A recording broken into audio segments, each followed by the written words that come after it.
Biblia inasema si wanaoshindana wanaopata kushinda, si walio vitani, si walio na hekima, ila wakati na bahati huwapata wote. Na ndio maana mjinga ana fursa ya kufanikiwa, mwenye akili ana fursa ya kufanikiwa, kwa sababu wakati na bahati unawapata wote. Si kama unanielewa, mtu wa Mungu aliyoko hapa? Inaweza ikatokea unafanya tu kazi, ghafla ikatokea kwenye hiyo kazi yako ikafunguka milango, zikaanza kuingia hela nyingi kwa kasi.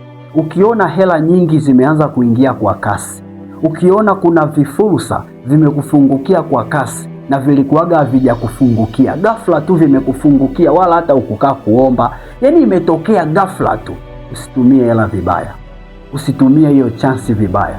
Ukiona kuna nafasi imekufungukia, usiitumie vibaya. Jua ni wingu limekushukia, jua ni wakati na bahati imekushukia. Kama Biblia ilivyosema, wakati na bahati huwapata wote. Jua na wewe ni wakati na bahati imekufungukia kwa wakati huo, usitumie vibaya.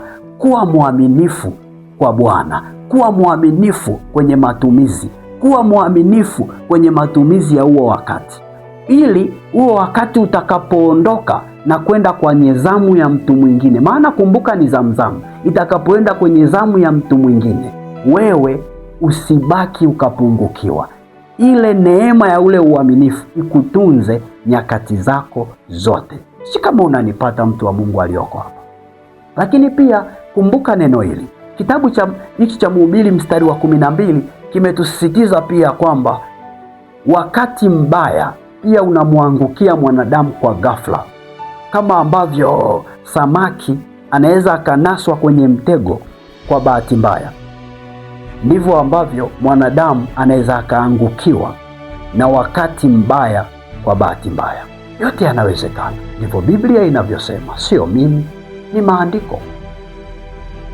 Unapojifanyia tathmini juu ya maisha yako kibinafsi, unapokuwa katikati ya mwaka, unaweza ukajifanyia tathmini na ukagundua kuna maeneo umeanguka, na umeanguka kwa sababu kuna wakati mbaya ulikunasa kwa ghafla bila wewe kutarajia.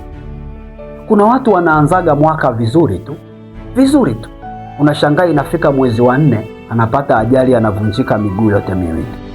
Hakujua kama atapata ajali, hakupanga kupata ajali, hakuombea kupata ajali, wala si kwamba kuna dhambi amefanya ndio maana akapata ajali, ila imetokea tu ghafla, wakati mbaya umemwangukia. Inaweza ikatokea ghafla wakati mbaya ukakuangukia wa kupoteza kazi. Ulianza tu mwaka vizuri, kijana wa watu, una kazi yako, lakini ghafla tu kazi inapotea. Ghafla, hamna kosa umefanya, unaambiwa tu kuanzia leo kazi hamna. Ghafla tu unaachwa, hujamfanyia kosa anakuacha. Ulizania mtaoana mwaka huu, na ulikuwa umeanza kabisa kujiandaa kwamba huu mwaka naolewa naye, huu mwaka ananioa huu, yaani huu mwaka tumeshajipanga. Lakini ghafla tu hapo mwezi wa 2 jamaa anakubadilikia bila sababu. Jua unapojifanyia tathmini, ukigundua hali ya namna hiyo, jua ni wakati mbaya ulikuangukia ghafla bila wewe kutarajia. Watu wa Mungu tulioko hapa, unapojifanyia tathmini, shukuru kwa ajili ya wakati mbaya uliokuangukia. Shukuru kwa ajili ya wakati mzuri uliokupata. Yaani kote kote we cheza, kubaya shukuru, kuzuri pia shukuru.